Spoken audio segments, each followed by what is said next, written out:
So now, it's a 5-month review on the ZX6R 2025. Galing tayo APC. Pinuntan lang natin yung tropa natin na big bike. Oh, pumiyok pa ako. Ayan, nabutan tayo ng traffic. Shit. Oh, review na rin natin dito. Nasa traffic na tayo eh. So, ZX6R 2025 again. Ano ba ang meron sa kanya? So of course meron siyang riding modes. So that's 4 riding modes. First is again rider mode. Katulad nyan, naka rider mode tayo ngayon. Second is rain mode. Third is road. Then lastly yung sports. May malaking difference din talaga pagdating sa rain mode and road mode. Sa sports actually lahat naka full power yan.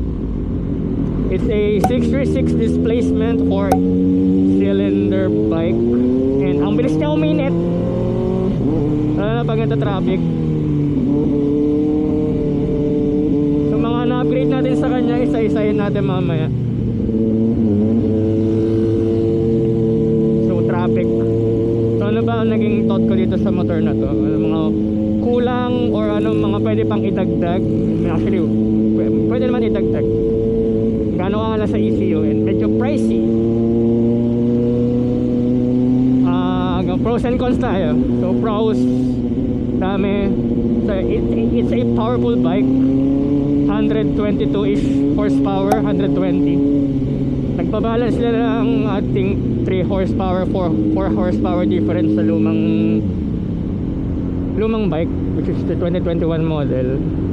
Color black yung akin. Daming color options. We have for this year's colorway, may green, blue, white, black, gold ata yun. Itong black may makukuha pa rin naman. Yung gray, mapaba. And yung KRT edition with yung yellow na sticker, green yellow. Yung pinabago kasi yung green blue eh. I think mid 2026 pa yata nila ilalabas yung colorway. Pero may nakita ako ZX4RR last time eh. Nag-post sa TikTok na kakakuha niya lang yung kulay green and blue na. Makita niya dyan sa screen niyo. Mga pros niya, again, balik tayo. Powerful bike, 636 quick shifter. Wala nga lang auto blip. Ayun lang yung problema sa bike na to. Walang IMU. Actually kahit lagyan lang nila to ng auto blip, panalan na to eh. Kahit walang tech kasi may ABS naman and traction control eh. Ayun yung pinaka-importante dun pag nagtatrack. It's a very aggressive position. Ang sakit sa likod nung una ko na-try to. As in yung ulo ko, yung batok ko pala sumakit. Lower back wala naman. May naramdaman lang ako dito sa batok ko pati dito. Wrist, lalo na yung right. Mga possible, ano pa mga pros na ito. Ganda sa track actually. Napangkarera na natin to. Stuck yung gulong. Makapit naman. Dami actually pros na ito, sobra. Wala yung ano natin sa lever guard. Tanggal, lost thread yung ano. Pero di naman nawala. Kanan nandyan pa. Mga pros na ito, sa isa pa natin. Ulit-ulit tayo, diba? Another pro is how you handle the bike. Sobrang nimble niya. Hindi katulad sa mga liter bike. May na-try na kasi yung liter bike na sobrang gaan. Yung S1000 mas magaan pa siya sa ano, sa 6R. Sobrang nimble niya when it comes to corners. Sobrang gaan niya dalhin. Mukha lang talaga siyang mabigat pero magaan siya. Mga possible pa ba na pros? Oh shit.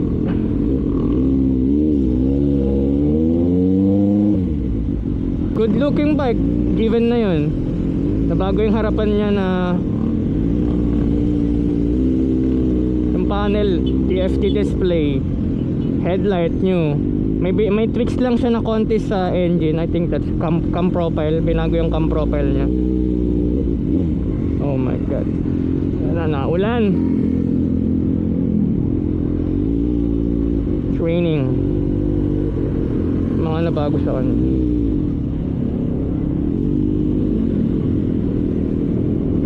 Then ang pinaka gusto ko dito is yung body position when it comes to racing the bike. Sobrang compact, sobrang nimble. Ayun lang yung pinaka nagustuhan kong pro sa kanya. Powerful bike syempre, given yan. Proceed tayo sa cons kasi yun lang naman yung nakikita kong pro sa kanya. Sa cons medyo think few. Again, yung itong throttle, naka cable pa siya, traditional cable sa throttle body. And ang lagay lang dapat nila talaga na ano to, kahit ride by wire, naka auto blip, quick shift, okay na to. Sobrang ano na nun eh. Di naman high tech, pero nandun na tayo sa era kasi na most of the bikes na middleweight pataas is naka auto blip and quick shift. Sobrang bihira na lang talaga ng mga motor na walang. Katulad ng Trident na bago ngayon, 660 na 2025. Di ko lang sure kung naka IMU yun, pero naka auto blip yun eh. Sobrang busog and sobrang budget ng bike na yun.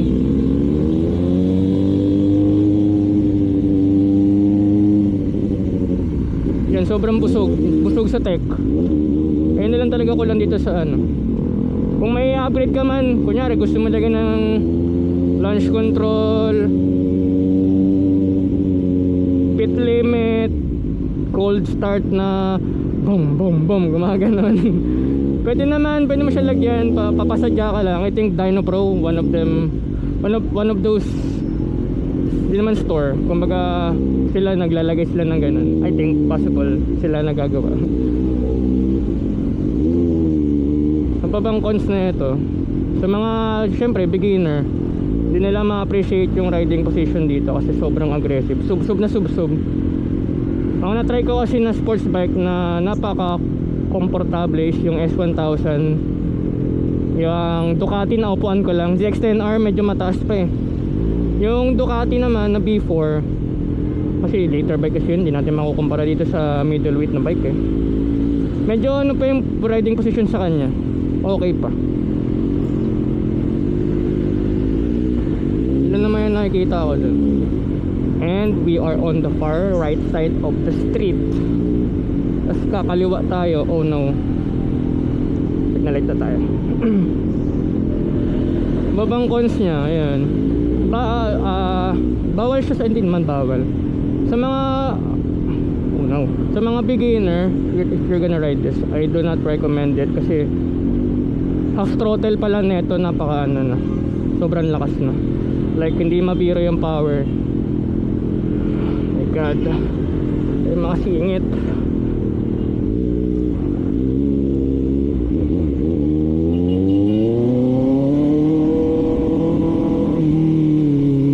Ay lang naman yung cons na siguro nakita ko sa motor na to.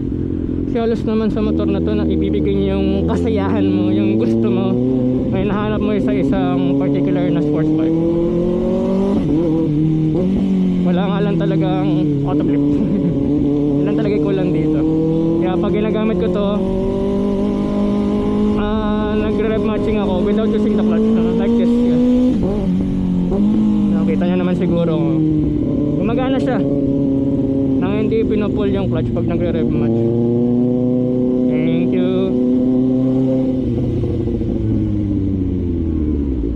Oh no, oh no.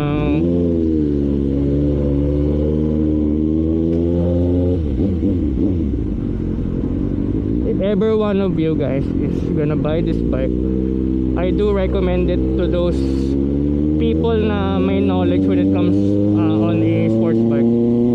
I don't recommend it to a beginner kasi masyadong powerful. If ever na bibili kayo ng bike nyo na as a beginner, you go with the Ninja 64RR. Yeah.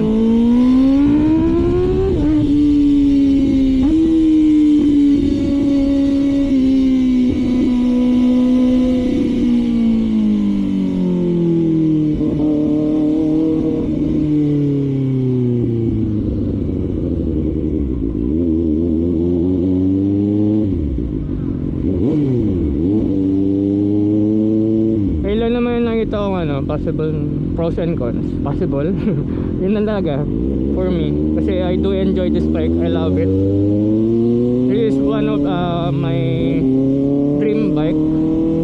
Dapat talaga kukunin namin R9, kaso November na ngayon, hindi pa rin nila lalabas sa Pilipinas. So I think probably next year pa nila ng mid-year lalabas yung R9. Can I compare this to any middleweight bike? I think yes. Kasi nakatry naman ako ng ibang middleweight. Katulad ng MT-09, it is considered a middleweight na naked sports naked na motor. Ayun, napakadaming tech nun, sobrang panalo nun. When it comes to power na MT-09, the ZX6R, mauna yung MT-09 sa sa gitna, pero pagdating sa dulo, tatagusin siya na ito. I think na nakatune to, and then nakatune yung MT-09. Prep match.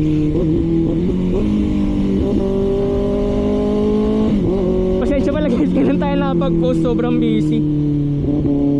Magkakaroon din tayo ng video soon on the track. I'm gonna use this bike. Mag-practice ako sa car muna. Small track lang naman. Back to fundamentals. Ilang months na ako din nakakapag-track. I think more than 6 months. 4 months I think.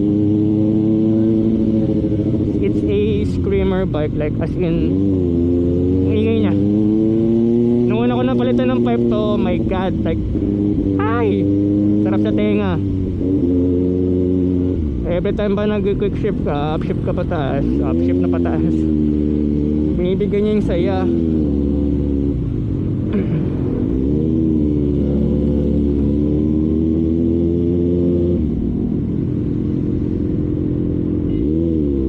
Ay, yun pa pala, may isa pa pala akong cons, nakalimutan ko.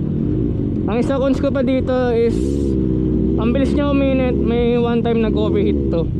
May angkas kasi ako nun, that's why hindi ako nagmamadali. Yung mga jeep pa, baba ng baba yung mga tao sa gilid, dinisignalate yung mga jeep. Pinabombahan ko, di naman sa nagyayabang ako. Kumbaga, it's just a precaution na may dadaan sa likod nila. Hindi sila nag-signal light. That's very bad habit na liliko ka pa kanan, hindi ka mag-signal light. Ayun nga, yung console yun mabilis siya uminit.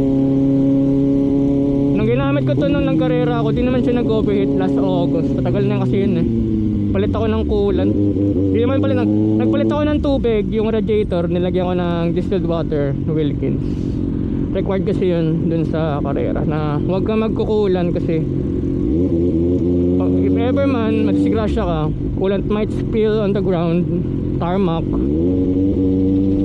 makaka-endanger ka na mga ibang riders. Possible pag dinaanan nila tutulas. Di ka tulad sa tubig, matutuyo lang ka agad.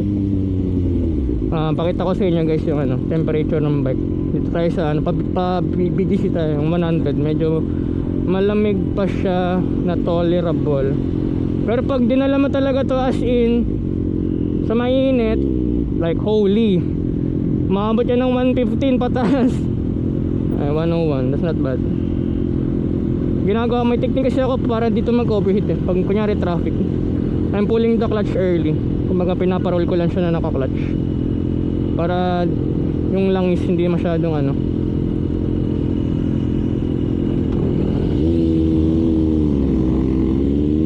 that's my 5-month review on this bike. 5 months pala siya ngayong November. Si June to kinuha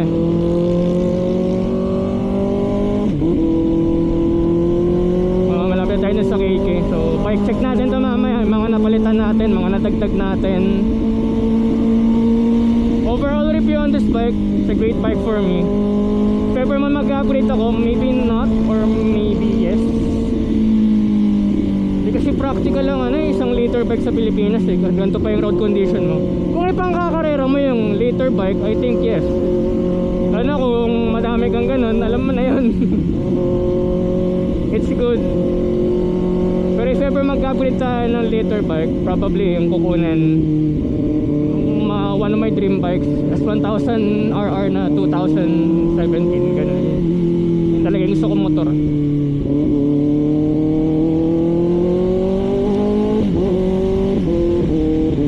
Quick shape,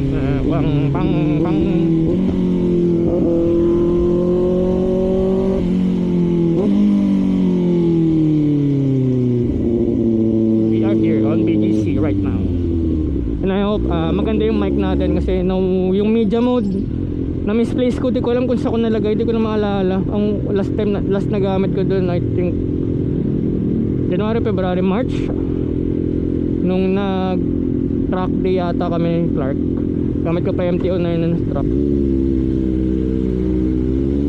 Again, mga features na ito: riding modes, quick shifter, 3-level and traction control, TFT display, inline 4, liquid cooled, 636cc. Hindi kita yung difference ng power sa lumang model ng 6R kasi ang horsepower nun is around 127, 26 horsepower. Ito kasi 122, so 4 horsepower down. Hindi naman halata. Tigil tayo sa gilid mamaya doon, pakita natin yung mga napalitan natin. Again, I'm not recommending this to beginner kasi nga masyadong aggressive yung motor. Half throttle ko pa lang bibigay na ng ng power. Scenery of BGC Shibuya.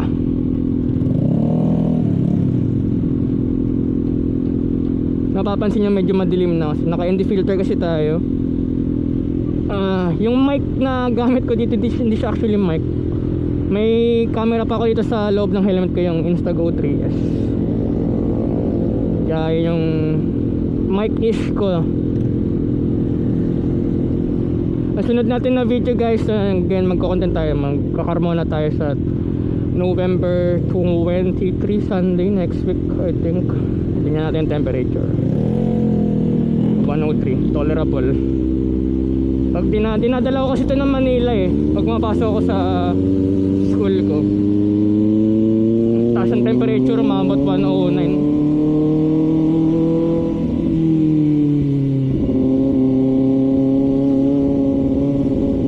We'll do a comparison video on this bike and sa MT-09. Sa mga na-testing nating motor, CB yun syempre. Buhay pa yung CB guys. Ang gumagamit doon si mama.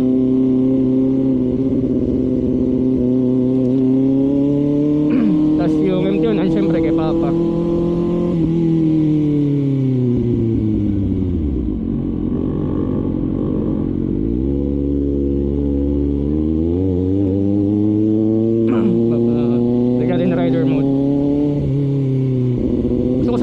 Dito kasi baka pagalitan tayo, may marshal. Para lang marinig nyo sa GoPro na mic. Yun, narinig nyo sana yan. May catalytic pa yan. Nakalakabit na exhaust natin is a Arrow exhaust with middling pipe. Ayoko kasi ng mga shorty kasi siyempre kumakarera tayo, sabihin naman para sa akin ng ganun, maingay siya pero may loss power siya, yung air to fuel ratio mo. Ang pangit na sunog sa spark plug pag ganun. For me hindi ko theory yun. Kumbaga nanonood ko siya ng SBK pati na Super Sport, World Super Sport. Nakita ko halos lahat ng mga 600cc na motor mahaba ang pipe.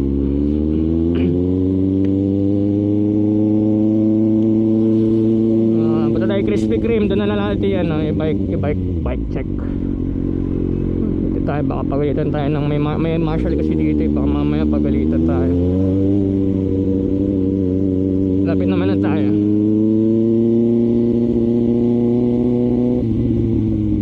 Again, babawi tayo sa pag post dito sa YouTube. And nga pala, may kwento ko next time. Ay, nakwento ko na pala last time yan. Update ko na lang ulit kayo. Ito yung page ko sa harapan nyo. Nag-update din ako dyan sometimes. Pero ngayon more often mag-ano na tayo. Again, like and follow my page, my page, and subscribe and click mo yung bell button. We're gonna do some video again, giveaway. Magpapag-giveaway tayo, hindi natin makakalimutan yan syempre.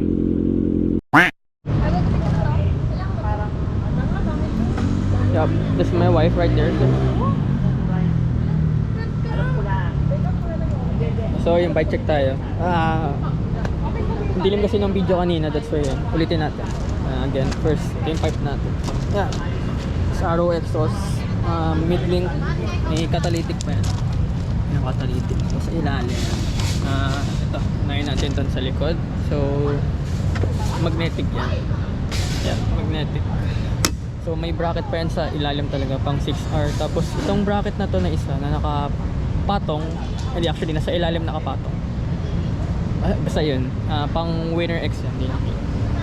Ito, ayan. Pang Winner X talaga yan. Shopee. Yan, nagkabit niyan si Papa. Ang galing ng ano ni Papa eh. Parang engineer rin.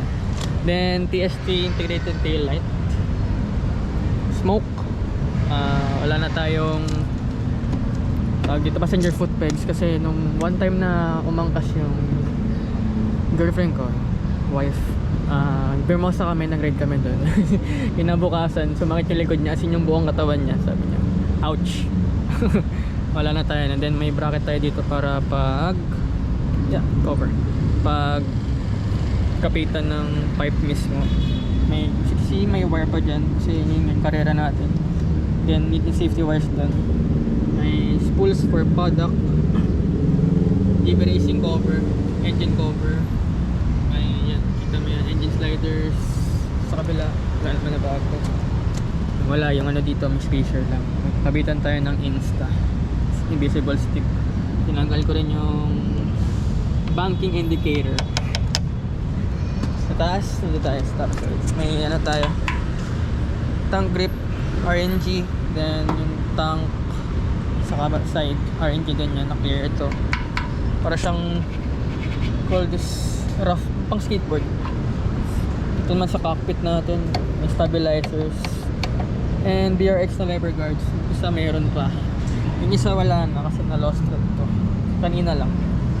Double bubble windshield. May side mirror pa tayo. Sa harapan, yep, ito. May sticker tayo. Number 11. And shoutout to Petronas Sprinta Manila. Thank you to Ma'am Baby and Kuya Ian for always supporting us. Then dito naman sa brakes, may brake air duct tayo para pagpasok yung hangin dito, magkahangin sa mismong calipers, then sa this medyo mapa-cool down yung init. Wala naman. Yan, yun yung bike check natin. May nakita kayo number 11 sa street, kahit saan man, sina lang kayo or manghingi kayo sticker, lapit lang kayo. Pero pag hindi ako, pag hindi huminto or hindi bumusina, pag bumusina kayo, ibig sabihin nun, may gamit nun si Papa, hindi ako. Sticker dito, dyan, number 11 again. Again guys, yun lang naman yung natin, update natin. May 5-month review on this bike, owning this bike. Next video natin, truck tayo, practice tayo sa Carmona, vlog tayo dun. So magawa, ay next video natin. So again, subscribe, like that, hit button, like button, subscribe mo yung bell, subscribe mo yan, lahat-lahat. Basta para kayo, kasi magpapaano rin naman tayo. Malay natin ngayong Pasko, magpa-giveaway tayo ng simpleng damit lang, yun lang naman. Again guys, that's all. Peace out, bye bye.